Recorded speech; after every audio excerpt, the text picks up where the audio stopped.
what do we have here? Hello, everybody. I hope everyone can see me and hear me. It's Scott from Ed Video. I'm back here.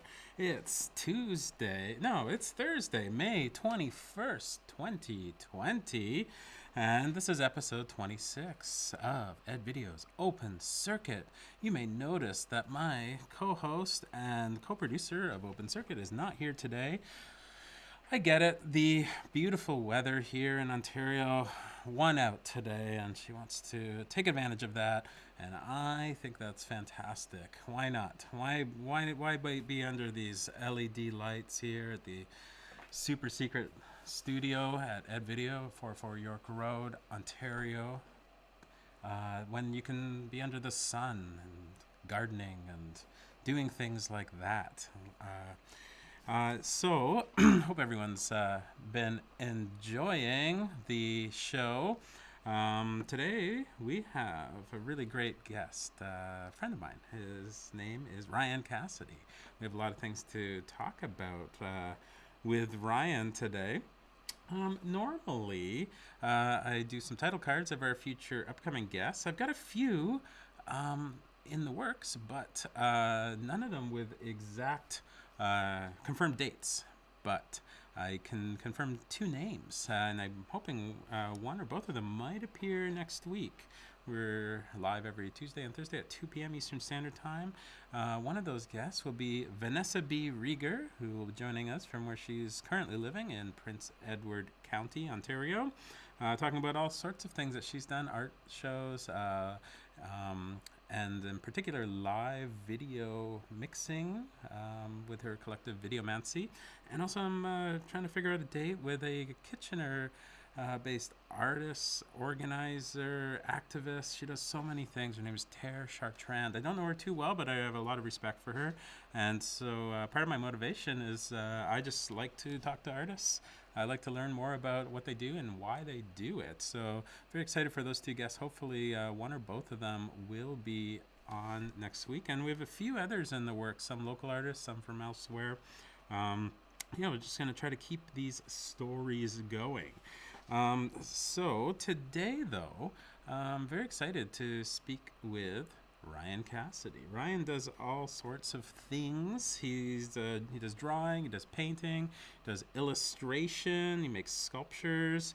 He's a musician, but what I really want to get to today is his latest sort of ongoing, always evolving project called Trinkatron, which if you're from Guelph, I'm sure you've seen it somewhere, maybe in a surprise place, and have interacted with it and might be the owner of one of the trinkets that it dispenses. We'll talk a little bit more about some of those when the time is right, coming up soon. So, with no further delay, let's see if we can find Mr. Ryan Cassidy on our video phone. Let's see. Oh, there he is. How are you doing, Ryan? Hey Scott, doing well. How are you?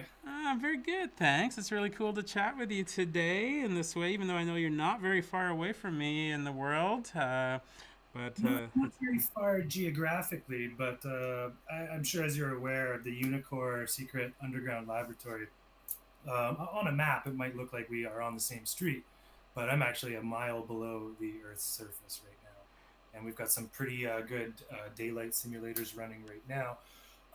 We haven't emerged from the labs in some time. Apparently, there's some kind of cold going around. I don't know. I've heard something about it. I don't know the details because I'm not a scientist, unlike you. I can Yeah, tell you are by your jacket.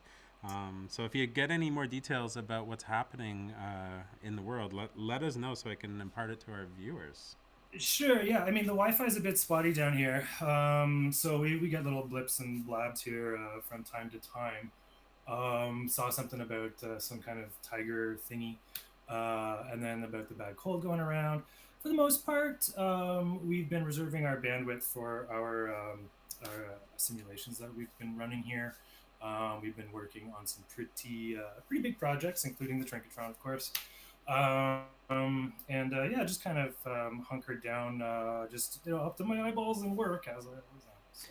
Well, I'm glad you're doing what you can with what you got over there in the bunker. I forgot to mention to our viewers, if anyone wants to read along a very interesting backgrounder on our guest today, Ryan Cassidy, you can actually Google the term "Why Ryan Cassidy Rules" by Terry. Ryan's mom is written in 2016 for one of his first Trinketron premieres in Guelph. She has some very kind and honest things to say about Ryan. But I would like to ask you, Ryan, what have you been sort of doing in your bunker since this cold has started in the last 2 3 months ago? What have you been up to? Yeah, not too much from maybe the outside perspective. Just dropping all kind of like pretense of unicorn and kayfabe and whatnot.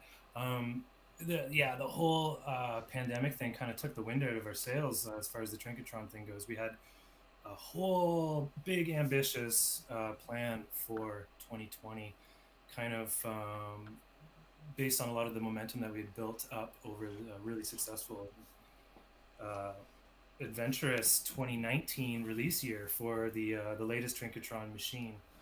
And so, once we kind of became aware of this situation, just decided to put everything on hiatus and maybe just work on things that will be coming to fruition a little bit further down the road. Um, so, one of the things that I've been doing to keep interested and working on stuff, developing my skills as an artist. I'm learning to program. I'm trying to teach myself how to make. I'm starting with a video game project, and all of this is a means of developing myself in regard to creating interactive interfaces that I can then use in Unicore's public engagements. So, the Trinketron is a little secret, folks. It's actually a person inside of it, me, running the thing. I know. Spoiler alert. But so I've been working on learning how to use the technologies to remove myself from the equation and make things a little more automated and fully AI instead of just pretend AI. Well, that's amazing. You're going to finally achieve your neoliberal dreams for the project, and you can franchise it out then if it's self-running through automation and AI. That and then the money really comes in for your shareholders. That's the plan. We got to keep those guys happy, and they are really the ones that drive a lot of the innovation around here. So while we don't have the money coming in the door from the Trinketron events and whatnot, we're playing the long game here, and we're developing some technologies that will kind of keep us relevant and give Elon Musk something to worry about. Well, he probably has to worry about his new kid in the meantime, and getting food on the table, sharing his food with his family, like so many other people around the world, and Yeah, taking insect financial hunting. risk on tech ventures, as I'm sure we both can relate to that idea as Mm, well. Let's back it up a little bit. I'm really excited to really focus on the evolution of Unicor's Trinketron today, but I'd like to do a little backgrounder stuff. And I always kind of start like, can you tell us briefly maybe about some really early memories you have of exposure to art or music or creativity, and maybe something that triggered something for you to think that maybe you should be involved in this? yeah, that's a it's a weird question because I don't really have an answer. I have a theory, and I do have a little bit of evidence that supports that theory, which I can show you, but I'm not entirely sure. So there were a couple of pre-existing conditions to my sort of entry into the universe. My biological father left the picture early on when I was a toddler, and I was a an only child for a large chunk of my childhood. And I think I just sort of lived in a dream world, an imaginary make believe land, um, and some of the other stuff going on. When I was a kid, I had an accident where I kind of disfigured my mouth. I fell off a coffee table and had a really weird looking face. And I was also identified gifted, or whatever you want to call it, and was sort of regularly segregated from regular classes. So all this to say was like I was like a really weird kid who sought to keep themselves entertained by playing and making things. I have these journals from school, you know, like these things from way back primary school, and they're literally full of just designs, like just colors and like mazes, and it's just so bizarre to look through these things and just see like I see lots of colors. They look like I like the yellow. Like it's just so I don't know. I have vague memories of being able to see through my eyelids as a child. Um, and this was the way that I described what I think were dreams or visual hallucinations.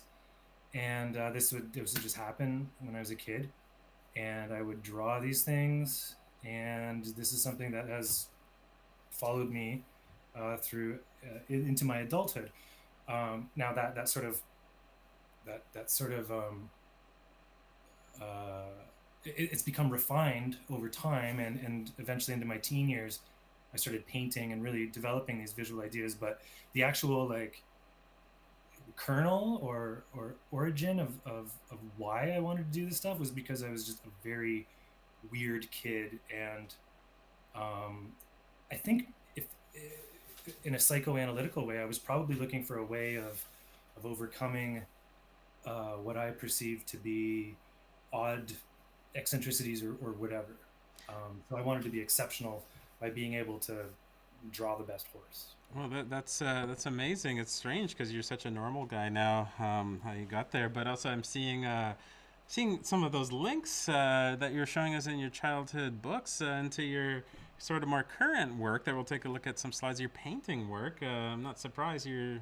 Well, I am surprised, but I'm not surprised in another way that that's what you're doing as a child, because it sort of looks like some of your adult paintings. Can you tell us about how you got into painting in a more serious way, off out of your notebooks into onto canvases? Yeah. I think I I hit a point in my adolescence around the age of 17 where I wanted to paint. I'd already been sort of drawing, and as you develop as a an artist or even just a person, like I think like the first maybe 14 years of your life, you're just sort of absorbing all of these cultural influences, and you can't really consciously parse what's coming at you, but you do begin to regurgitate them. And as you see the kind of that feedback loop materialize, you then start to kind of rationalize what your output is and stuff. And so by the age of 17, I I'd met some friends and felt confident enough in myself that I could declare myself a painter. And so I distinctly remember for my birthday going like asking for I want a tube of white paint, I want a tube of black paint, and I just want some squares. And that's what I painted on for the first couple of years. I didn't know it at the time, but I bought the most transparent white that you can get, zinc white, and the most transparent black.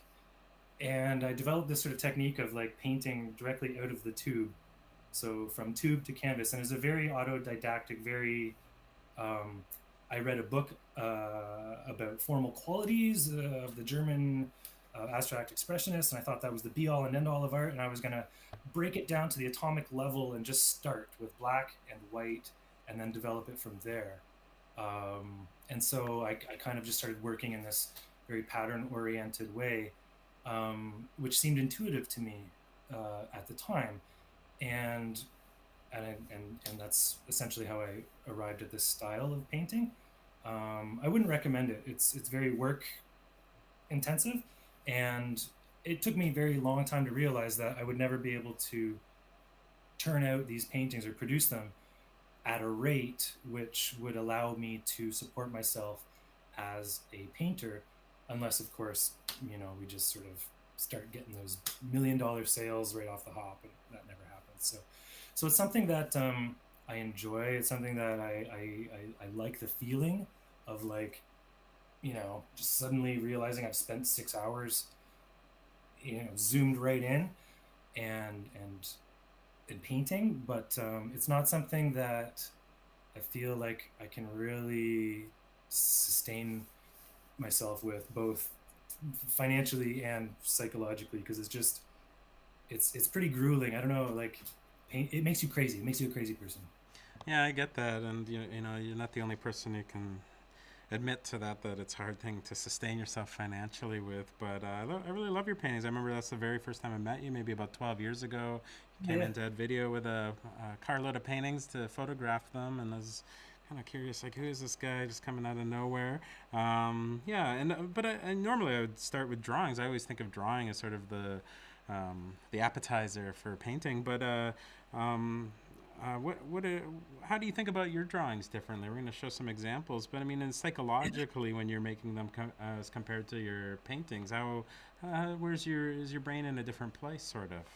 Yeah, well, I think it's my relationship with drawing has changed a little bit over the years, and it might have started off in a similar vein to the painting, in a kind of like, I want to learn how, and start with the most minimalist or reductive approach. But I would say, like, and then kind of grew from there. But I would say that in a very general sense, my drawing stuff is a lot freer, in that it's a lot easier and more immediate and accessible. It's just like, it goes from your brain to the surface very, very quickly. And even though my painting technique is still very immediate, there's still a couple degrees of separation there. So the drawing is very goofy, very automatic. Some of it can be very tight, like a lot of the earlier stuff is, but a lot of the things that I did for comics and more sort of commercial stuff is very cartoony and very, I don't know, like, sort of rubbery and goofy and loose, perhaps. I don't think that I have a very rigid style. I like to think of myself as being fairly flexible, but and that was kind of like a conscious thing. And so, yeah, a lot of that comes out of just cartoons, comic books, video games, crap culture in general. And then that kind of morphs into illustration as well. Like, when I was at OCAD, I used to always think very similarly of the drawing and painting department and the illustration department.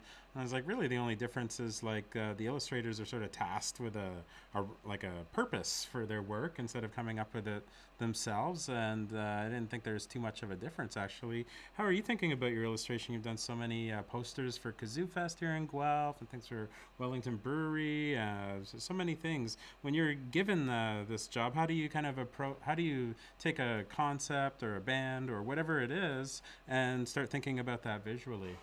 Yeah, yeah, that's a good question about the craft, and I can only answer it to the extent that I've never been a whole hog freelance commercial illustrator. So my strategy has always been to try and find the gigs and the clients that will allow me enough freedom to do something creatively satisfying for myself.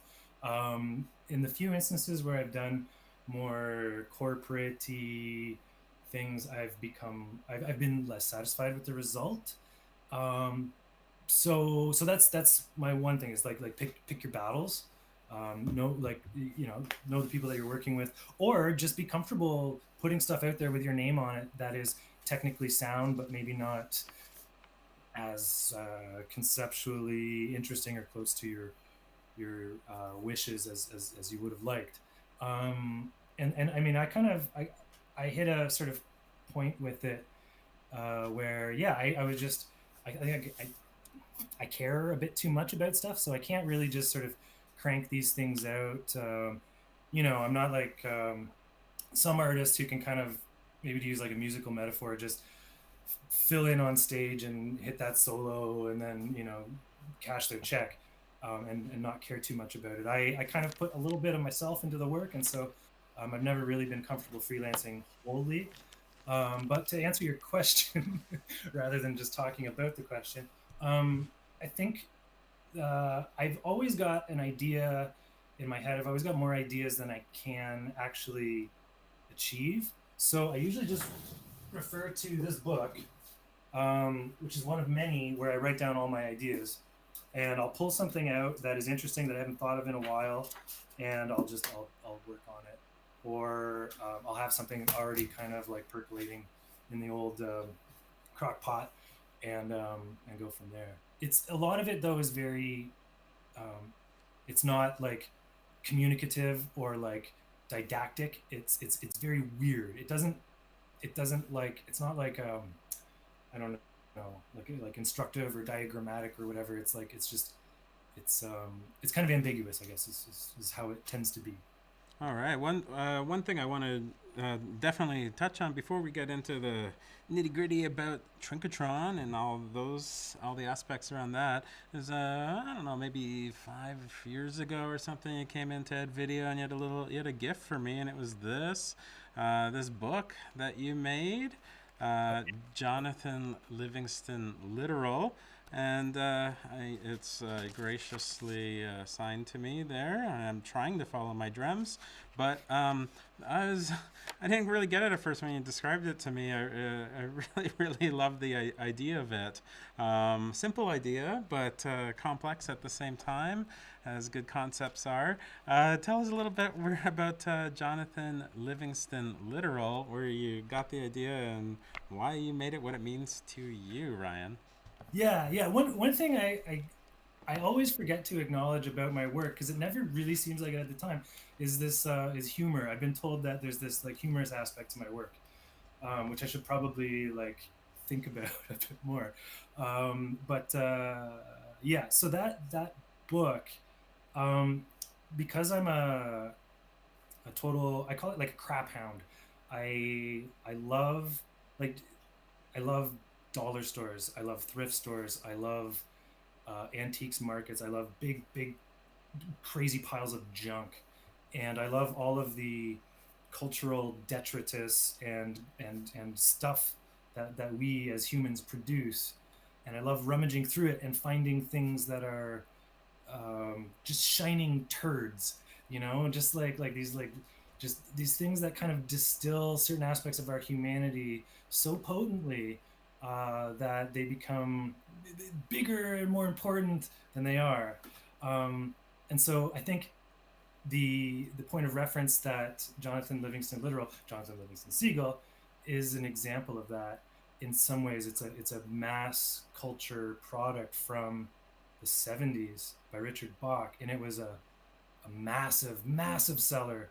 The Me Generation Spiritual Manifesto, a parable for this my parents, this generation, if I can speak rather flippantly about their bankrupt values, the me generation, this whole notion that like, just forge your own path and just like follow your dreams and like don't listen to society um, and everyone just ate this. Everyone just bought it up wholesale. They're like, yeah, yeah, make a movie of that. Get Neil Diamond to do an album and and I would come across this, 20 years after its publication date in a thrift store as a teenager, and I'm reading this thing and just thinking, this is such potent horseradish. This is such hogwash. This is such nonsense. Um, Birds can't think. They don't have souls. So I decided to just write that wrong, and I rewrote the entire book, replacing birds with humans. Perhaps I may be like assuming a little too much that people know what Jonathan Livingston Seagull was. It was a big deal. Maybe just after you've done the live stream, just spend the next 4 hours reading the book, watching the movie, and then listening to the Neil Diamond album, and then you'll be ready for for that. It's really stupid. Well, I've only done the first one of those. I did read that book as a teenager, and I'm quite certain I actually found it at a thrift store too. Yes. And this idea, like, it really, I didn't really think about it too much about this idea of the self help, like kind of post hippie empowerment movement, and there's a lot of that stuff going on at the time. But how that it was sort of excluding. A lot of other ways to think about other people when it's all about you, you know? And I get it. And I think there's like a contemporary version of it with like, oh, with social media, with Instagram. It's again, people sort of posturing that they're trying to help other people, but really they're just trying to find their own cultural currency and, you know, show off pictures of their abs and talk about how that doesn't matter though at the same time. You know, this hashtag I'm blessed and we're all blessed. It's really like, it's really blind, I think, to a lot of like the real experiences to a lot of people in the world, but it continues on in a way.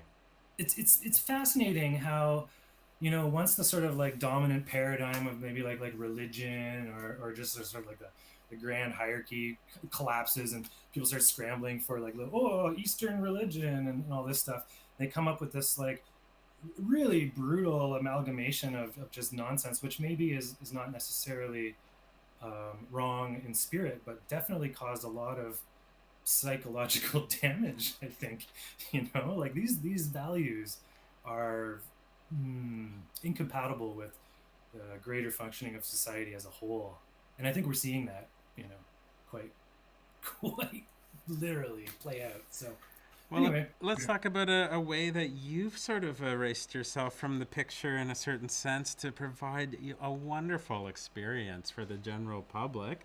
Let's talk about Trinketron. I'm so excited. I always remember the very first time I saw it is at Kazoo Fest about, I don't know, 7 years ago, 8 years ago. You just kind of like showed up at the Print Expo. And I went in, and Brad was there, and he's like, "Look at that!" And it was center stage, and I was like, "What is that?" He's like, "It's the Trinketron," and I couldn't figure it out until Brad sort of described what was going on. It kind of blew my mind, and that was the first version of it. I guess before we get going, like, can you just kind of formally describe what the Trinketron is, what the experience is? right, yeah, this is something that I've had a lot of years to try to condense into an elevator pitch type thing. The way that we describe the Trinketron is we say that it is a the world's only um, artificially intelligent trinket production vending machine, which is to say that it is a fully conscious entity housed in a giant 8 foot tall booth that produces physical objects in collaboration with human customers for the low price of $5 a pop. And yeah, the first machine, the original Trinketron 5000, was released at Kazoo Fest in 2014, I think. I think Sounds so, about right. something like that. Yeah, and the origin of that was it's kind of a funny story. It was one of those situations where my mouth was writing checks. So just to describe it, I was at an art opening, and it was for this thing, an incubatory type thing that I had applied for, and I didn't get in, and I was bitter. Oh, I was so bitter. So I was like, I'm going to go to this opening event, and I'm going to drink all their wine, and I'm going to eat all their cheese and crackers. And I'm there, and I've had a couple of these wines, and I'm chatting with Brad McInerney, as you said, Kazoo Brad, and I'm just talking, just on my bitch, and I'm like, you know what would be cool would be if we just had a vending machine where we could sell the art for people, and I said some stuff, and I don't remember exactly what the words were, but it was something about like no one wants to talk with artists, no one wants to hobnob and and then so a couple seconds later I found myself saying like, I'm going to do this, I'm going to build this thing, Brad. And he was like, okay, okay, do it. And I was like, all right. And then the next day I wake up with terrible hangover. I'm like, now I have to build this thing. So I did, built it out of cardboard in my studio. And the concept, the original concept, was that I would take orders, I would make things in real time, and after people had already done a circuit of the print expo looking at everyone else's tables, they could come by the Trinketron and get their